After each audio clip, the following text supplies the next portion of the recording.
Hello, this is Angela with today's wisdom. Today's wisdom comes from Daily Om. Excuse me, I'm kind of choking on something. Space and togetherness, healthy barriers. And we all should have healthy barriers.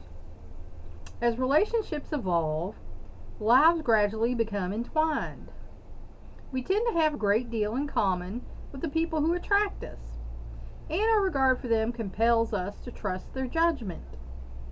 While our lives may seem to run together so smoothly that the line dividing them cannot be seen, we remain separate beings.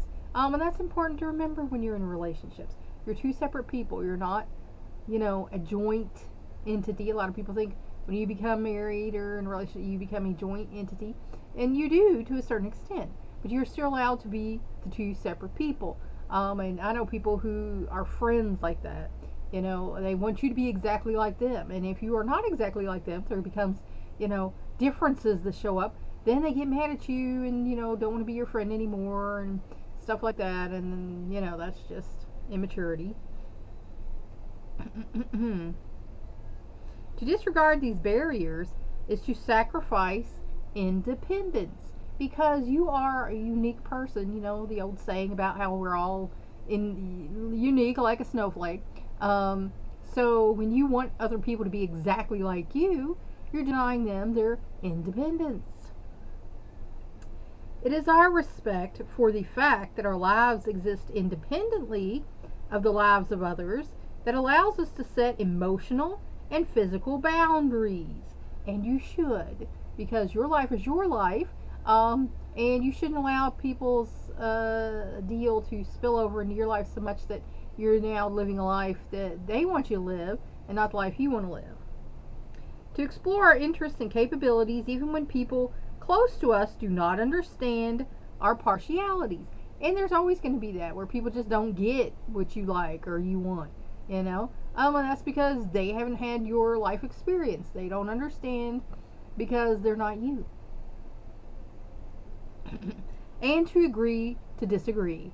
And there's been some things that me and my husband had to agree to disagree on because he came up a certain way to him. Certain things are okay, and certain ways of acting and stuff are okay. But to me, they're not because I wasn't raised that way. I was raised differently, and I feel differently about it. So sometimes you just have to agree to disagree on some things. I have family members who are not of the same political belief system that I am from. And we just have to agree to disagree because otherwise we just will hate each other and not get along. Maintaining healthy barriers is a matter of recognizing the point at which our principles and those of our loved ones and peers no longer overlap.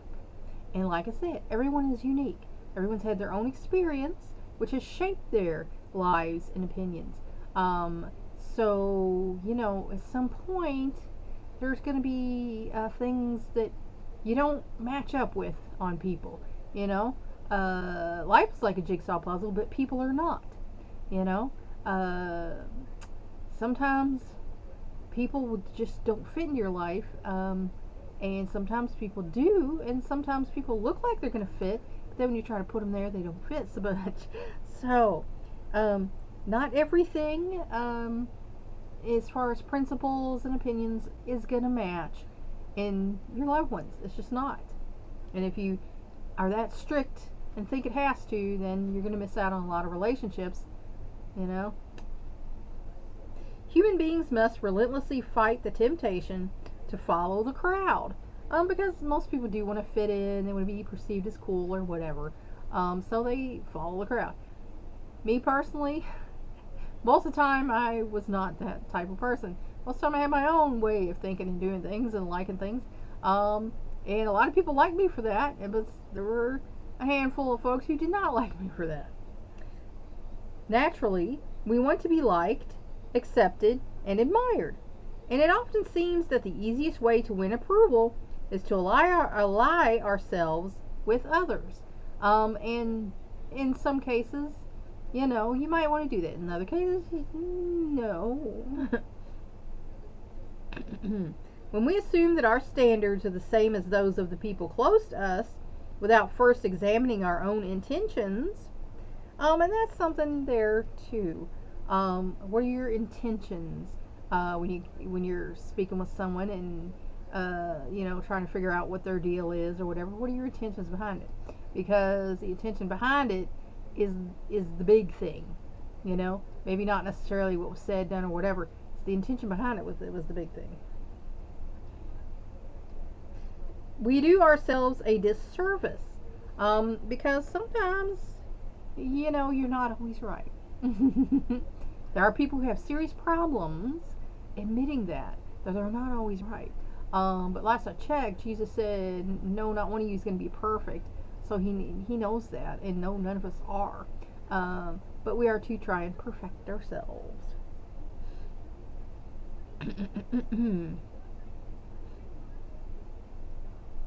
The barriers that exist between us are a reminder that our paths in life will be unique, and they are. Everyone's is unique. Every path is separate, you know.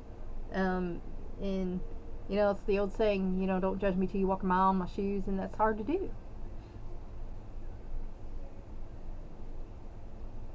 We must accept that I and we can exist peacefully together, because you are you and they are they. And when you allow that, you allow them to be them, then you can get along with people. Our reactions, our likes and dislikes, our loves, our goals, and our dreams may or may not align with those of others. But we should neither ask others to embrace what we hold dear, nor feel compelled to embrace what they hold dear.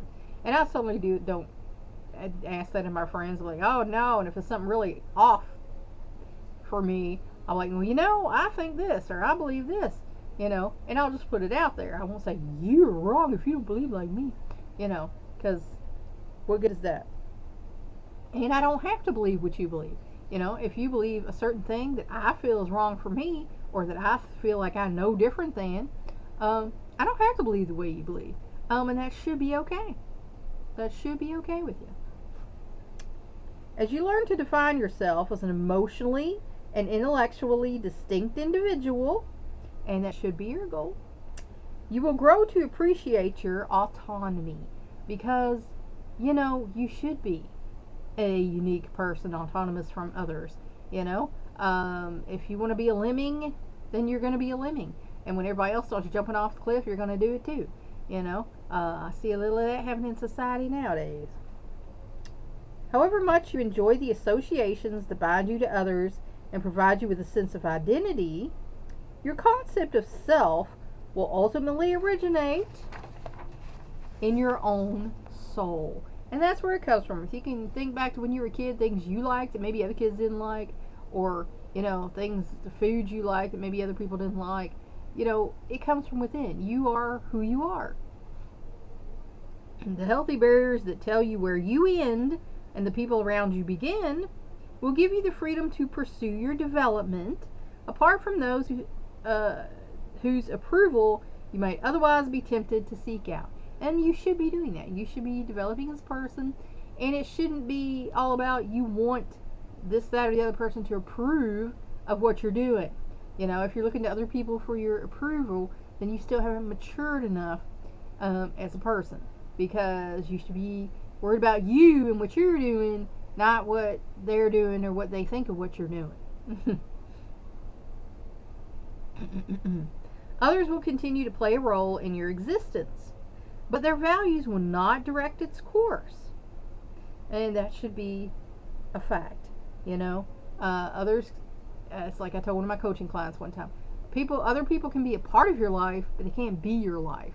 Because if another person is your life, then you basically don't have a life, because you're worried about them being your life. So you need to get a life.